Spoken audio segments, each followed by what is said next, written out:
January 2010, a group of New York City paramedics, nurses, and doctors volunteered to travel to Port-au-Prince to treat victims of the region's most devastating earthquake. Disasters don't discriminate.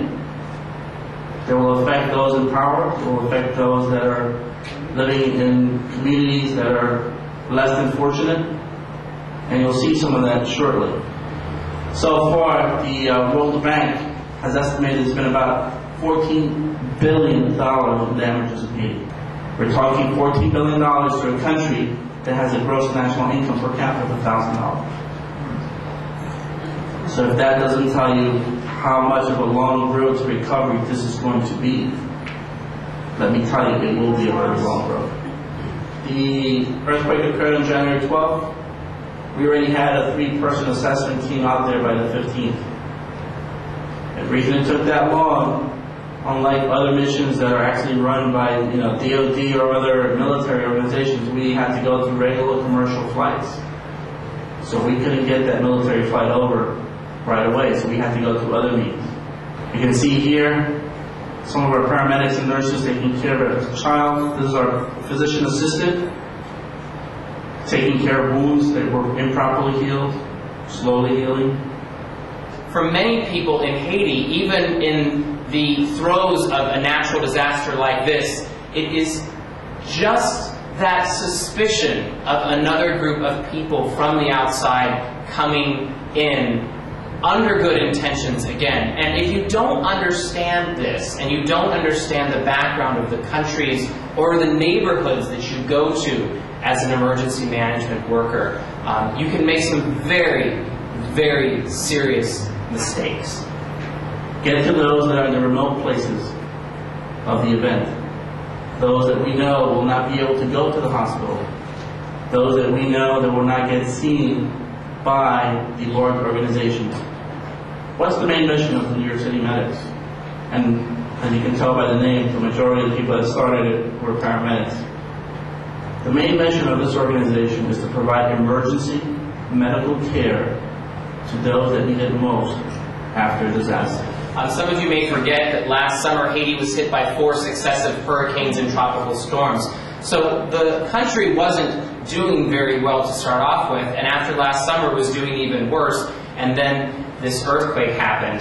About 80% of the population is below the poverty line. Most of the people live on under $2 a day. About 250,000 people that are estimated to be dead, but a huge number of them that are going to be homeless for a long period, a very, very long period of time. There was no middle road to destruction. It was either standing or it was collapsed. A house that is completely pancaked into the businesses below it on the left-hand side of the building where there really is almost nothing left. So my experience in Haiti was to go with a private organization called Kenyan International that I want to give you a little bit of background on. It's a privately held company. It was established in 1906. They provide 3 types of services around the world: consulting, government, and operations. My job was, I'm not a forensic anthropologist. I am not a fingerprint expert. We had folks like that on our team whose job was to help to identify people. My job was to support them logistically and administratively, and to handle some of the emergency management that we talk about, of managing the actual response from multiple angles. And the way that happens when we try to identify somebody is initially when we're at a site and we locate a body, we have to be very careful. We try to recover the body as best as we can intact. But also we need to try and recover as much of the personal effects that are on or near the body as well, because oftentimes that's our way of being able to identify, whether that be a wallet, a briefcase, a ring, a photograph, something that can help us to tie that unidentified body. And as you can imagine, in a country like Haiti with a very disjointed medical system, there's not birth certificates, there's not fingerprints, there's not medical records, there's not dental x-rays, the things that we take for granted sometimes here in the United States and other more developed countries to be able to identify remains that are found. So once we've recovered a body and returned it to the morgue, we're able to perform a post-mortem and try and put together a jigsaw puzzle and put together the pieces to try and help identify who this person is.